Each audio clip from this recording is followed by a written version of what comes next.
चलिए आज free time में था तो एक ऐसे ही एक नॉर्मल जनरल डिस्कशन वाला वीडियो बना रहा हूँ। और ये ज़रूरी भी है, अभी का कंटेक्स्ट भी वैसा ही चल रहा है। प्लस जैसे अभी सेबी ने भी कुछ एक्शंस लेने चालू करे हैं कुछ इन्फ्लुएंसर्स पे। तो वो क्यों हो रहा है एंड क्यों चीज़ें इतनी ख़राब होते जा रही हैं। तो देखिए क्या होके रखा है ना, दो तरह की चीज़ें होती हैं लाइफ में। एक चीज़ें होती हैं जो आप खुद से सीखना चाहते हो और एक चीज़ें होती हैं जो आप देख के अट्रैक्ट हो जाते हो। ठीक है, आज के डेट में मेहनत करके बेचारा कोई एक आदमी 10,000 कमा रहा है या 50,000 कमा रहा है या 1 लाख कमा रहा है, और यहाँ पे आपको सपने दिखाए जाते हैं कि आप 1 करोड़ रुपए एक दिन में मजाक में कमा सकते हो। कमा सकते हो 10 करोड़ के कैपिटल पे 10% रिटर्न कभी एक दिन बन जाता है, नॉर्मल बात है, बनता है, एक्चुअल में बनता है। जितने भी बड़े ट्रेडर्स को आप सुनते होगे सब ने बनाए हैं एक्चुअली, तभी उनको लोग सुनते भी हैं। प्रॉब्लम कहाँ पे आती है कि इन चीज़ों को देख के अट्रैक्ट कौन हो रहा है। अट्रैक्ट वो इंसान हो रहा है जिसका कैपिटल 10,000 है, 20,000 है, 50,000 है। प्रॉब्लम ये है कि सेबी क्या चाहता है, आप अगर सेबी पॉइंट ऑफ व्यू से समझो, जितने एल्गो ट्रेडिंग प्लेटफॉर्म्स थे या मार्केट प्लेसेस थे, सबको सेबी ने क्या कहा, आप रिटर्न्स नहीं लिख सकते वहां पे कि इतना परसेंट रिटर्न। क्यों? क्योंकि आप तो बैक टेस्टिंग पे रिटर्न बता रहे हो, पास्ट परफॉर्मेंस पे रिटर्न बता रहे हो, फ्यूचर में होगा कोई जरूरी है क्या। म्यूचुअल फंड इंडस्ट्रीज को म्यूचुअल फंड सही है बोलना अलाउड है, बट आगे कितना परसेंट रिटर्न होगा ये बोलना अलाउड नहीं है। इसका मतलब क्या है, आगे कितना, लेकिन क्योंकि देख लो लास्ट 2 साल में म्यूचुअल फंड्स के रिटर्न नहीं है कुछ, राइट। तो आगे क्या होगा ये किसी को नहीं पता ना, तो आप पास्ट परफॉर्मेंस के बेसिस पे फ्यूचर को नहीं प्रेडिक्ट कर सकते हो। सेम चीज आता है हर फील्ड में एंड हर तरह की चीजों में। अब होता क्या है ना कि लोग देखते हैं अरे यहाँ पे तो अच्छा रिटर्न बन रहा है, चलो इसके इसके संग काम करते हैं, उसके संग काम करते हैं। प्रॉब्लम है आप रिटर्न देख के अट्रैक्ट हो रहे हैं। सेबी ये चाहता ही नहीं कि रिटर्न देख के आप अट्रैक्ट हो। सेबी ने तो इनडायरेक्टली रिसर्च एनालिस्ट लोग पे भी अब पाबंदी लगा दी है कि आप रिटर्न्स नहीं बोल सकते।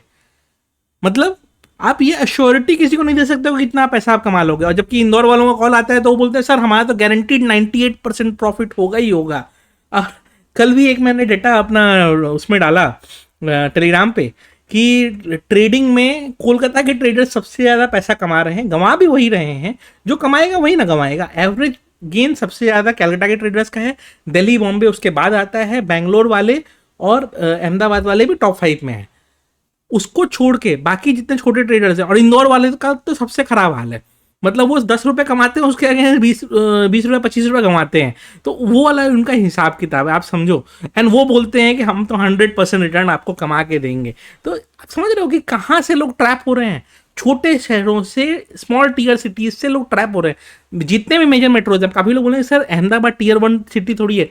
आप tier 1 city point of view सोच रहे हो पॉपुलेशन से या गवर्नमेंट सेंसस के हिसाब से, वो नहीं। फाइनेंशियल मार्केट का अहमदाबाद बहुत बड़ा हब माना जाता है एंड आज से नहीं है। वो आपका गुजराती कम्युनिटी बॉम्बे में भी बहुत स्ट्रांग थी, उन्हीं के रिलेटिव्स अहमदाबाद और राजकोट में एक्टिव बहुत थे, और सूरत और वडोदरा तो इंडस्ट्रियल हब है। तो मैं ये बता रहा हूँ कि बेसिकली क्या होकर रखा है, ये जो बड़े सिटीज़ वाले हैं ये ट्रेडिंग में बहुत दिनों से हैं। इन्होंने देखा है कि भाई इस तरह से एग्रेसिव चीज़ें नहीं चलती हैं। तो इन्होंने क्या समझाने की कोशिश करी, भाई ऐसा नहीं चलता है, शांत रहो, धीरे धीरे रिटर्न बनते हैं, एक दिन में नहीं बनते हैं। बट नए नए छोटे शहरों में लोगों को अट्रैक्ट किया गया ऐसा बोल के 10 शेयर लगाओ 1 करोड़ बनाओ, कर करके इतने लोगों को अट्रैक्ट कर लिया गया कि अब मार्केट में रोने वाले लोगों की संख्या ज्यादा है। क्यों? 50 शेयर लेके आया था बेचारे का जीरो हो गया, अब वो जीवन भर रोएगा कि मेरा मार्केट में कैपिटल जीरो हो गया। बट एक्चुअल में वो क्या सीखने आया था मार्केट में। आप सेबी का इंटेंट अगर समझोगे ना, तो सेबी कभी भी ये नहीं चाहता है कि आप मार्केट में मत आओ, आप मार्केट में आओ बट आप सीख के आओ। सीख के आओ इन द सेंस कि आप पहले चीज़ों को समझो। सीखने का मतलब ये नहीं कि कोई कोर्स कर लोगे तो सीख जाओगे, ट्रेडिंग कोई सिखा नहीं सकता। पहला चीज़ समझ लीजिए, मैं हूँ चाहे कोई भी हो, कोई आपको ट्रेडिंग कभी सिखा नहीं सकता, ये ध्यान रखिएगा। और कोई अगर कहता है कि वो आपको ट्रेडिंग सिखा सकता है तो वो बेवकूफ़ बना रहा है। मैं खुद कहता हूं कि अगर आपको कोई डाउट हो वो पूछिए, मैं जरूर क्लैरिफाई करने की कोशिश करूंगा। लेकिन आप सोचो कि मैं सिखा दूं, तो ट्रेडिंग कोई किसी को नहीं सिखा सकता। हम बस गाइडेंस दे सकते हैं कि अगर ये होता है तो इसके कारण ये होता है। ये भी क्या है, बेस्ड ऑन पास्ट, हमारा जो हमने कैलकुलेट किया है या हमने देखा है उस बेसिस है, पास्ट एक्सपीरियंस के बेसिस पे। बट पास्ट एक्सपीरियंस के बेसिस पे फ्यूचर में भी सेम चीज़ हो कोई ज़रूरी है क्या।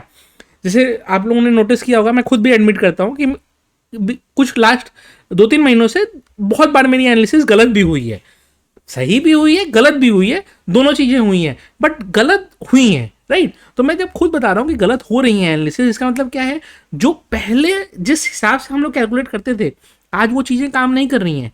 डिफरेंस कहाँ पे आता है कि जो लर्नेड पर्सन रहेगा, जो सीखा हुआ पर्सन रहेगा और जिसने मेहनत से चीज़ों को खड़ा किया है, वो क्या करेगा, वो अपना जल्दी जल्दी रिकनसाइल करके, अच्छा यहाँ पे ये मिस्टेक हो रहा है, इसको ठीक करो, आगे से ये ठीक हो जाएगा। फिर देखिएगा 1-1.5 महीना के अंदर साइकिल आएगा जहाँ पे सारे एनालिसिस फिर से परफेक्ट होने लगेंगे। क्यों?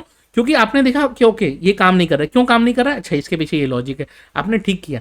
बट ये लर्निंग एक्सपीरियंस 10 साल लग जाते हैं आने में, और ट्रेडर्स को चाहिए कि आज पैसे आने चाहिए। कॉल सर्विस ले लेंगे, कॉल सर्विस ले लेंगे। अरे भाई, कॉल सर्विस वालों का अगर इतना पैसा बनता तो आप समझते हो कि आपका वो पैसा बनाने में इंटरेस्टेड है, तो खुद नहीं पैसा बना रहे होते। जैसे मैंने फर्स्ट दिन से अपने ग्रुपिंग ले रखा था, कोई कॉल नहीं देना है, कोई सीईपी का डिस्कशन नहीं, नॉर्मल एनालिसिस करनी है, जिसको करना है करे, नहीं करना है मत करे, ना कोई स्टॉक की बात करनी है ना कुछ करना है। भाई हमारा डोमेन ही नहीं है वो, क्यों? हमारे लिए नहीं है वो, रजिस्टर्ड एनालिस्ट के लिए है।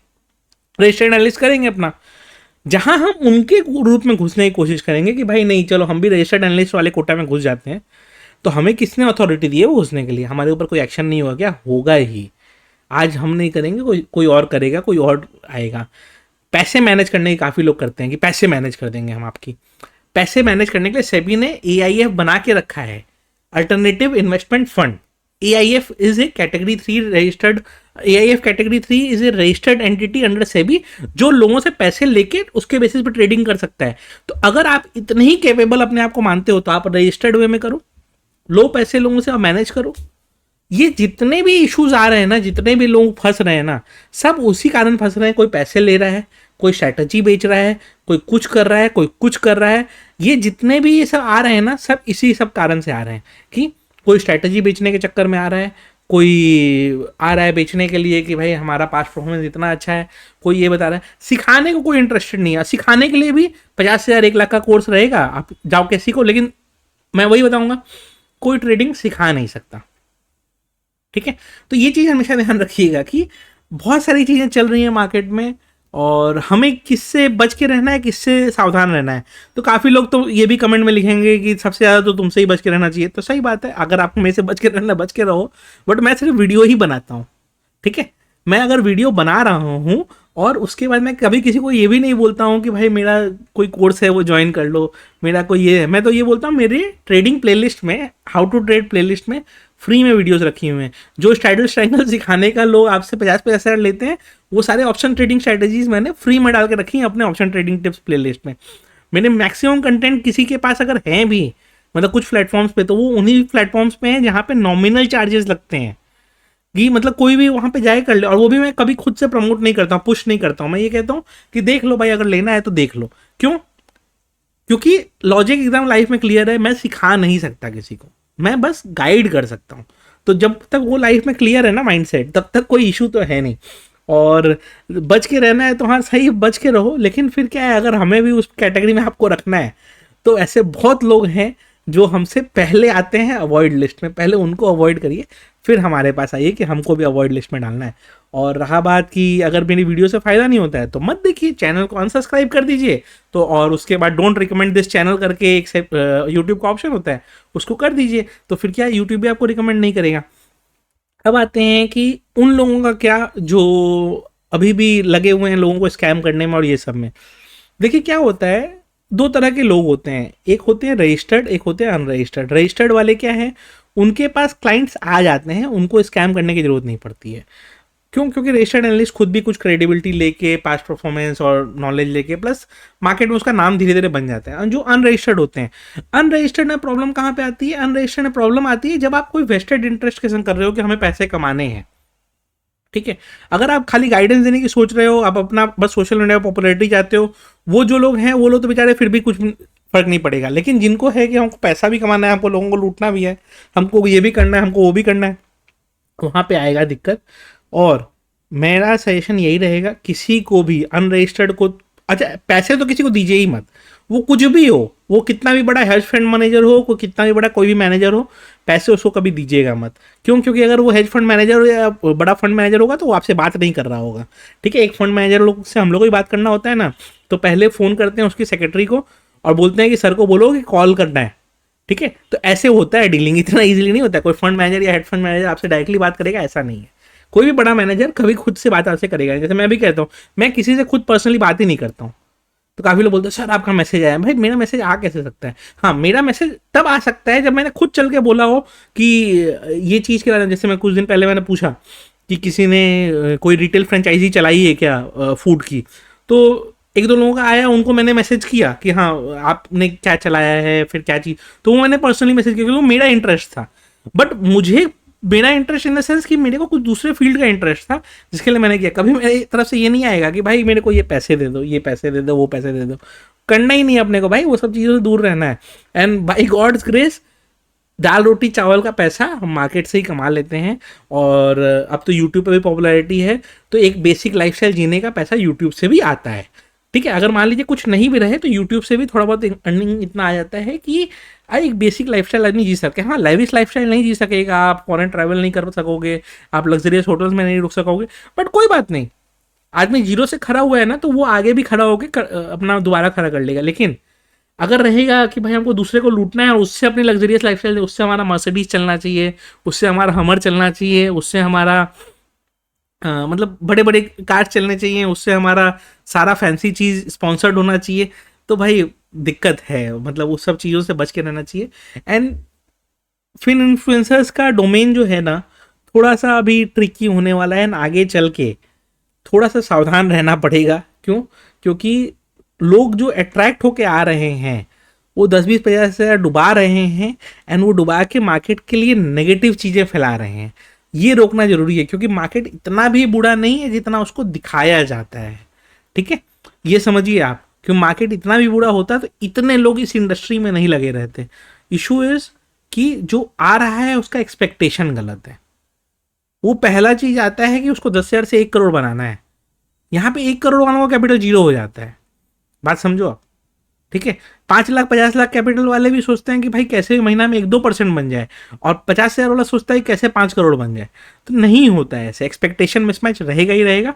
एंड यही ये सब एक्सपेक्टेशन मिसमैच के कारण क्या होता है, लोग मार्केट को गाली देंगे, लोग इन्फ्लुएंसर्स को गाली देंगे, लोग सबको गाली देंगे। तो ठीक है, चलिए कोई बात नहीं। एनीवेज, वीडियो अच्छी लगी हो तो लाइक कर दीजिएगा, एंड और लोगों को भी शेयर करिएगा, स्प्रेड करिएगा चीज़ों को, सो दैट क्या हो, लोगों को पता रहे। और आपका पर्सनल कोई ग्रज मेरे अगेंस्ट हो सकता है, मेरे को उससे फर्क नहीं पड़ता है।